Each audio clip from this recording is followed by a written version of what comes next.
यहाँ पे हमें एक विंडो मिली है और इस वॉइस नहीं हो रही, स्टार्ट, ठीक है। 5 5 10 5 फीट की ऐसी है, 5 फीट की है, नहीं एक टाइल्स के बोल रही हूँ, एक टाइल्स 5 फीट की है तो 10 हो गई, 10 बाय 9 का बोलेंगे। रुकाओ, 1 2 3 4 और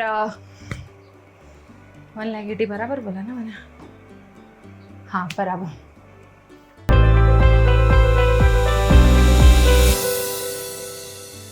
हेलो फ्रेंड्स, आज हमारा लोकेशन है ओजा साइड, जहाँ पे पर्टिकुलर आज हम पूरा एक मास्टर बेडरूम टूर कर रहे हैं, जिसमें एग्जैक्ट में इसकी पूरी साइजेस और इसमें कितना टाइम ड्यूरेशन लगा, कितना होममेड था, कितना मॉड्यूलर था और एग्जैक्ट कितनी कॉस्ट लगी, जिस हिसाब से आप अपने रूम के लिए अच्छे से प्लान कर सकते हैं। राइट नाउ यहाँ पे हमने पूरा स्काई ब्लू कलर का शेड लिया है, क्योंकि हम किसी डार्क थीम के साथ जाना पसंद करते हैं, क्योंकि हम वुडन फिनिश लेते तो सम टाइम वो बोरिंग लगने लगता है, क्योंकि मोस्ट ऑफ टाइम आपने देखा होगा तो हमारे डोर्स ले लीजिए, बाकी का फर्नीचर ले लीजिए, सब वुडन फिनिश के साथ जाता है। तो इस बार कुछ यूनिक लुक आया है कि आप कलरफुल लैमिनेट जब अपने बेडरूम में लेते हैं तो ऑलमोस्ट टाइम हर बार वो आपको काफ़ी नया और यूनिक लगता है, और हर नए आने वाले पर्सन को कुछ कलरफुल चीज़ें बहुत ज़्यादा पसंद आती है। तो राइट नाउ ये जो हमारा बेडरूम है, इसकी सबसे पहले मैं साइजेस बता दूंगी।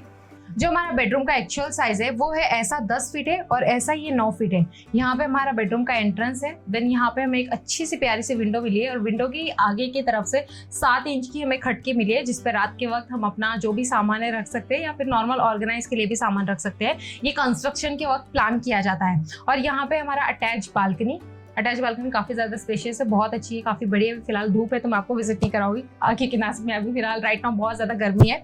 और यहाँ पे हमारा वार्डरोब हमारा स्टैंडर्ड है, 6 बाय 7.5 फीट का है। ये हाइट में काफ़ी लंबा है, क्योंकि हमें जो सीलिंग की हाइट मिली थी वो काफ़ी ज़्यादा थी और हम लॉफ्ट की हाइट को ज़्यादा नहीं देना चाह रहे थे, क्योंकि ऑब्वियसली जो एक स्टैंडर्ड मेजरमेंट रहता है उस अकॉर्डिंग हमने प्लान किया था कि हम वार्डरोब 7.5 फीट का ले लेंगे। देन ऊपर जो शटर्स थे, शटर्स हमने 20-28 इंच के शटर्स हाइट में है, उस हिसाब से हमने पूरे एरिया में शटर्स प्लान कर दिए। यहाँ पे ऑलरेडी जो लॉफ्ट है वो बना हुआ है, हमने इसे प्रॉपर फिनिशिंग देकर पैक कर दिया और नीचे का जो बेस था यहाँ पे भी लैमिनेट देके कवर अप कर लिया। नीचे का जो पोजीशन था यहाँ पे हमने जानबूझ के डार्क शेड दिया है, डार्क शेड की वजह से काफी ज्यादा अच्छा लुक आता है। व्हाइट अगर दोगे तो ऑलरेडी पूरा रूम व्हाइट है, तो व्हाइट की वजह से ब्लेंड हो जाएगा तो पता नहीं चलता है। तो थोड़ा सा लुक देने के लिए हमेशा याद रखिए कि ये एल शेप का जो एरिया आता है, चाहे आपका यहाँ पर वार्डरोब हो या ड्रेसिंग हो, जो भी प्लेस रहेगी उसको हम साइड से हमेशा एक एल शेप में डार्क शेड के साथ कवर अप करते हैं। यहाँ पे हमारा 2 बाय 7.5 का ड्रेसिंग है, ऊपर हमने लाइट ऐड कर दी है और एक साइड में प्लग पॉइंट, रात को हेड ड्रायर एंड चार्ज वगैरह के लिए भी आपको काम आ जाएगा। और टॉप है, इसका डेप्थ पूरा हमने 24 इंचेस का लिया है और ऊपर का डेप्थ हमने 14 इंचेस का लिया है, मीन्स 14। और अब जैसे देख रहे हैं कि सामने की तरफ बेड है, तो हम मिरर नहीं ले सकते थे ड्रेसिंग को, तो इसलिए हमने ड्रेसिंग का मिरर अंदर की तरफ से दिया है। मोस्टली जो भी लेडीज है, मैं एक ही आपको रेफर करना चाहूंगी कि जब आप इस तरह का ड्रेसिंग या कोई भी ड्रेसिंग आप प्लान करते हैं जिसको आप डोर दे रहे हैं, तो कोशिश कीजिए कि आपकी मिरर अंदर की तरफ से रहो, क्योंकि अंदर अगर मेरा प्रोडक्ट तो मैं यहाँ से काफी आराम से यहाँ पे इसे एक्सेस कर पा रही हूँ। लेकिन अगर आपने मिरर बाहर की तरफ दे दिया तो मुझे हर मटेरियल निकाल के बाहर की तरफ एक्सेस करना पड़ेगा, जो कि मेरे लिए कंफर्टेबल नहीं है और फ्यूचर में बहुत जल्दी मुझे डोर में मेंटेनेंस भी आएगा। तो इसीलिए इस तरह की प्लानिंग से अगर आप देखोगे तो लॉन्ग टर्म के लिए काफी अच्छा प्लान है ये, कि आप मिरर अंदर की तरफ से लीजिए। और कॉस्मेटिक यहाँ पर सारे शेल्फ मूवेबल है, अगर मुझे फ्यूचर में कुछ बड़ा मटेरियल यहाँ पे ऐड करना है तो काफी कंफर्टेबली मैं यहाँ पर ऐड कर सकती हूँ। देन उसके बाद हमने टॉप को डार्क लिया है, क्योंकि ऑब्वियसली जो मटेरियल हम इसके ऊपर रखेंगे, सपोज अगर कुछ स्क्रैचेस आ गए या फिर कुछ गिर गया इसके ऊपर मटेरियल, तो जल्दी शो नहीं होगा और काफी अच्छे से हम क्लीन कर पाएंगे। अगर व्हाइट शेड ले लोगे तो ऑब्वियसली बार बार आपको क्लीनिंग का पर्पज आएगा। उसके बाद रहेगी नीचे के 3 ड्रावर्स, ऊपर के ड्रावर को हमने लॉक दिया है, क्योंकि हम इसमें कुछ सेपरेट मटेरियल अपना रखना चाहते हैं, क्लाइंट के हिसाब से कस्टमाइज किया है। देन इसके बाद नीचे जिस मल्टी यूजेस के लिए 2 ड्रावर्स दे दिए और नीचे की तरफ स्कर्टिंग दे दी। स्कर्टिंग हमने डार्क ली है ताकि अगर आप झाड़ू पोछा क्लीनिंग जो भी करोगे तो नीचे जो डस्ट जमता है, जो पोछा हमारा बार मॉप जो उसको टच होता है, तो डार्क शेड की वजह से जल्दी गंदगी आपको शो नहीं होगी। बहुत 15-20 दिन के बाद भी अगर स्कर्टिंग को आप प्रॉपर तरीके से क्लीन करोगे तो आराम से निकल जाएगा। लेकिन व्हाइट मत लेना, व्हाइट की वजह से बहुत जल्दी डर्टी होगा, हर 2 दिन में आपको क्लीन करना पड़ेगी स्कर्टिंग।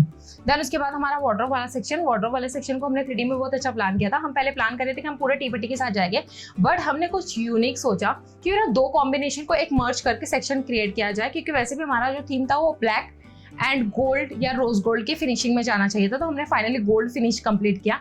तो यहाँ पे हमने टी पट्टी को जस्ट हाफ में कट कर दिया और यहाँ पे गोल्ड का कॉम्बिनेशन दिया, और जो हैंडल थी उसको गोल्ड एंड ब्लैक का कॉम्बिनेशन दिया।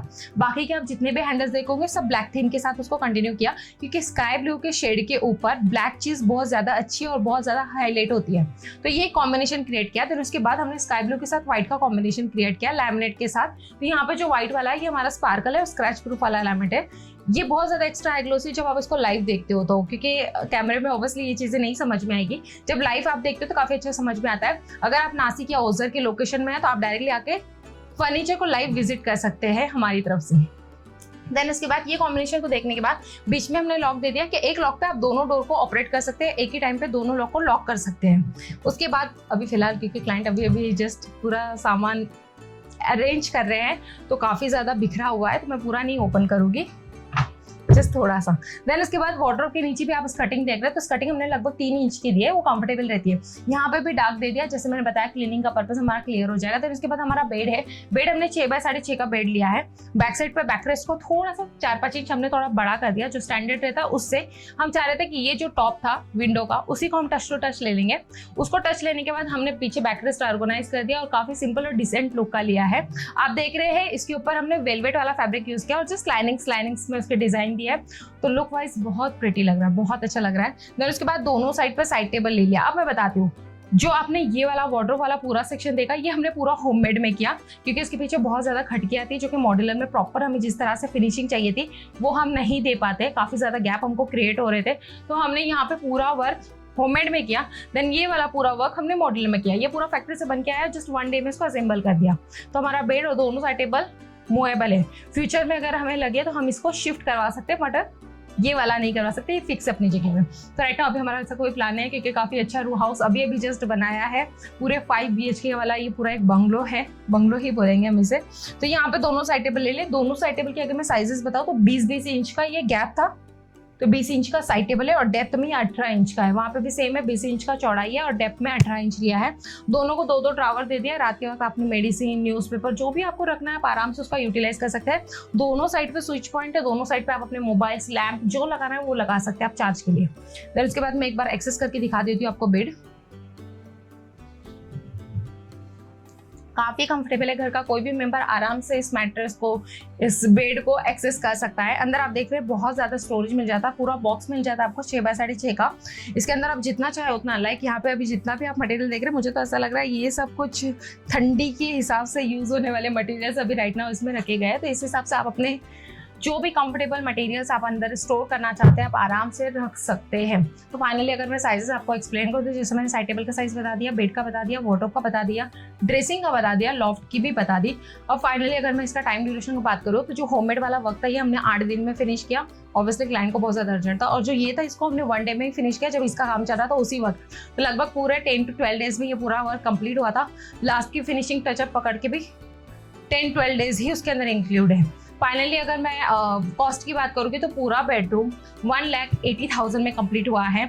मैट्रेस और बैकसाइड का कुशन अलग से वर्क करना पड़ता है आपको, आप सोर्स बाय सोर्स ले सकते हैं। और अगर आप अपने लिए प्लान कर रहे हैं तो मैं चाहूँगी कि अगर आपको एक एक्यूरेट बजट जानना है तो आप जस्ट आपके रूम का एक वीडियो या फोटो निकाल कर नीचे दिए गए नंबर पर जस्ट पुट कर दीजिए, जहाँ से आपको एक आइडिया लग जाएगा एग्जैक्ट आपको कितना कॉस्ट जाने वाला है। और अगर आपका कुछ बड़ा प्लान है तो मैं चाहूँगी कि एक छोटा सा इन्वेस्टमेंट कीजिए, 3D प्लान कीजिए। 3D में साइजेस, मटीरियल आप कौन सा चॉइस करोगे, कितना क्वालिटी आएगा, क्या साइजेस आएगा, सारी चीज़ एक्यूरेट पता चलेगी और एग्जैक्ट आपको मेजरमेंट पता चलेगा, ताकि उस अमाउंट में कभी भी आपका प्लस माइनस नहीं होगा, आपको एक्यूरेट अमाउंट पता चल जाएगी। तो अगर आपका ऐसा कुछ प्लान है तो नीचे दिए गए नंबर पर आप डायरेक्टली कांटेक्ट कर सकते हैं। उम्मीद करती हूँ आज का वीडियो आप लोगों को पसंद आया होगा। चैनल को सब्सक्राइब कीजिए, वीडियो को लाइक कीजिए, जितना चाहे उतना शेयर कीजिए। मिलते हैं अगले नए एपिसोड के साथ, तब तक के लिए बाय बाय।